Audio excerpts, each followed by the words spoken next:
Pourquoi une biographie Instagram bien rédigée permet d'avoir plus d'abonnés sur son profil Instagram? Bonjour à tous, je suis Vincent Verdier du blog selancerenfreelance.com.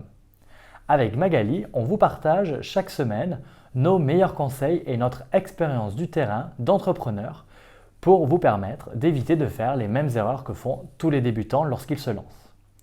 Aujourd'hui, dans cette vidéo, on va voir comment créer une biographie Instagram qui est la plus performante possible pour vous permettre, vous aussi, de développer votre activité d'indépendant grâce à Instagram. La biographie Instagram permet en fait d'informer les visiteurs de votre profil Instagram de ce que vous êtes et de qui vous êtes.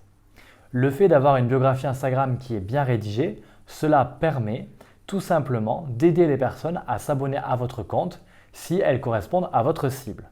C'est pour ça qu'il est intéressant de bien la rédiger et surtout de prendre le temps de la rédiger et éventuellement de l'améliorer ou de l'optimiser au fur et à mesure que votre compte Instagram va évoluer. La biographie Instagram renseigne les personnes sur ce qu'elles vont trouver sur votre profil Instagram. Et comme c'est ce qu'elles vont voir en premier lorsqu'elles vont visiter votre profil Instagram, vous avez tout intérêt à l'optimiser pour faire en sorte qu'Instagram finalement vous ressorte un peu plus facilement et que les personnes, d'une part, quand elles voient votre biographie, s'abonnent à votre compte plus facilement.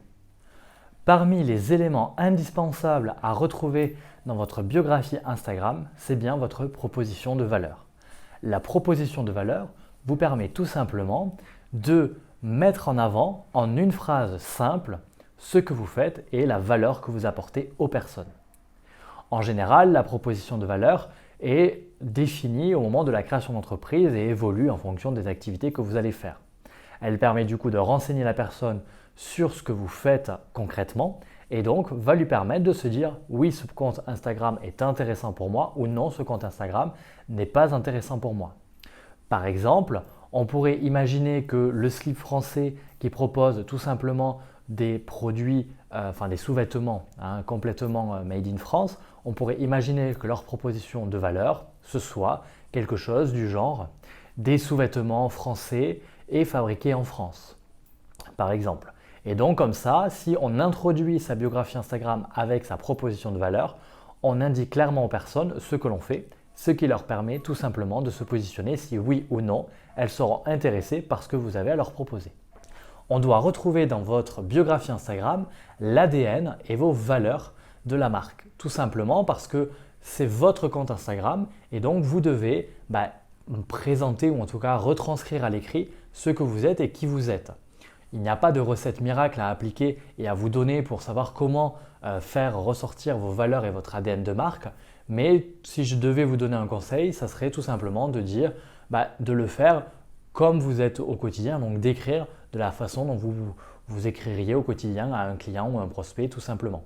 Donc soyez vous-même en fait dans votre biographie Instagram et n'essayez pas de copier ce qui pourrait être fait par de grandes marques ou autres, car on perdra votre ADN et les valeurs de votre marque par rapport à cette copie finalement ou cette inspiration de votre biographie. Vous ne le savez peut-être pas, mais votre biographie est limitée à 150 caractères.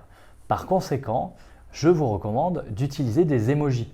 En utilisant des emojis, vous allez pouvoir gagner des caractères précieux. En effet, si par exemple vous voulez dire « on vous aime », plutôt que d'écrire « aime », vous pourrez mettre un cœur par exemple en emoji. Cela vous permettra de gagner quand même 5 caractères qui peuvent faire la différence quand on écrit une biographie. Et là, je vous le dis en toute franchise, effectivement, des fois, on est à 5 caractères près. Donc, plutôt que de réécrire toute la phrase, un petit emoji, ça permet aussi de transcrire des mots tout simplement en images. Et d'autant plus qu'en utilisant des emojis, vous allez avoir une biographie qui est quand même beaucoup plus sympa, beaucoup plus aérée, beaucoup plus claire. Donc n'hésitez pas à utiliser les emojis, c'est vraiment important. Et vous avez même certaines biographies qui vont être rédigées avec un emoji en début de phrase et qui va servir un peu comme de liste à puces puisque la biographie sera constituée comme cela pour ce genre de marque. Mais vous êtes libre de les utiliser comme vous voulez. N'hésitez pas à regarder un petit peu ce qui se fait. Dans tous les cas, vous trouverez sous la vidéo le lien vers notre article de blog à ce propos finalement qui vous explique comment rédiger votre biographie Instagram et vous verrez, on vous a repris des exemples de biographies qui sont très intéressantes et très sympas. Comme ça, cela va pouvoir vous permettre de vous inspirer un petit peu par rapport à tout ça.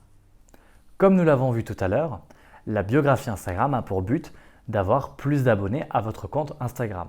N'oubliez donc pas de rajouter dans votre biographie Instagram un appel à l'action. L'appel à l'action peut tout simplement être de s'abonner à votre page Instagram pour avoir accès à telle ou telle chose, mais ça peut également être, par exemple, d'aller sur un lien précis qui permet d'avoir un cadeau, par exemple un e-book en version PDF ou une séance d'essai gratuite, etc., etc. L'idée, c'est quand même de faire passer les visiteurs en fait, de votre compte Instagram à l'action, de manière à ce que vous puissiez en tirer le meilleur pour votre biographie Instagram et votre compte aussi, hein, clairement. Enfin, le dernier point que l'on doit forcément retrouver dans votre biographie Instagram, c'est un hashtag. En fait, grâce au hashtag que vous allez mettre dans la biographie Instagram, cela va vous permettre tout simplement déjà de présenter peut-être votre hashtag de marque. Tout simplement, celui que vous allez réutiliser systématiquement et que vous allez finalement inviter à utiliser, vous allez inviter vos abonnés à l'utiliser pour justement un petit peu voir où ils en sont, qui partage quoi, etc., etc. Donc ça, n'hésitez pas à le mettre. Vous avez un très bel exemple de la marque Burger King qui en France a créé un hashtag Burger King FR et tout simplement, toutes les personnes qui partagent sur Instagram une photo par exemple de leur burger ou de leur visite à Burger King avec ce hashtag se voient automatiquement en fait republiés sur tout simplement le compte Instagram de la marque Burger King France. Donc c'est assez intéressant et ça permet aussi tout simplement d'avoir un petit peu de l'engagement autour d'un hashtag. Donc n'hésitez pas à utiliser l'espace disponible s'il vous en reste pour mettre en avant certains de vos hashtags dans votre biographie Instagram. C'est hyper important. N'hésitez pas. Maintenant, vous n'êtes pas obligé non plus d'avoir un hashtag de marque, mais essayez d'en construire un, c'est toujours intéressant. Ça permet un petit peu de fédérer la communauté autour d'un hashtag et aussi ça lui permet de s'approprier ce hashtag et donc après de communiquer autour de votre marque via ce hashtag. Donc n'hésitez pas, c'est toujours hyper intéressant d'avoir un petit hashtag à nous. Je viens de vous présenter 5 petites astuces à utiliser quand vous voulez rédiger une biographie Instagram efficace. J'espère qu'ils vous seront utiles et que vous allez vraiment utiliser toutes ces astuces. Parce que si vous les utilisez, vous allez vraiment développer la visibilité de votre biographie et donc pousser les visiteurs de votre compte Instagram à devenir abonnés à votre compte Instagram. Donc n'hésitez pas vraiment à utiliser toutes ces petites astuces que nous avons vues dans cette vidéo. Si vous avez aimé cette vidéo, n'hésitez pas tout simplement à vous abonner et à faire sonner la cloche tout simplement pour être informé des prochaines vidéos que nous publierons. On essaie de publier une vidéo par semaine. En ce moment, le rythme, c'est plutôt une vidéo par quinzaine, mais on va reprendre très rapidement le rythme de une vidéo par semaine pour pouvoir avoir plein de vidéos qui soient utiles pour vous et pour vous aider. Dans tous les cas, toutes les semaines sur notre blog, on publie un article et ça, on s'y tient. Alors n'hésitez pas à rester abonné à notre blog et à vous inscrire à la newsletter pour justement avoir les dernières nouveautés et les derniers articles de blog qui sortent tout simplement. En attendant, je vous dis à bientôt et puis on se retrouve soit la semaine prochaine, soit dans 15 jours. À bientôt!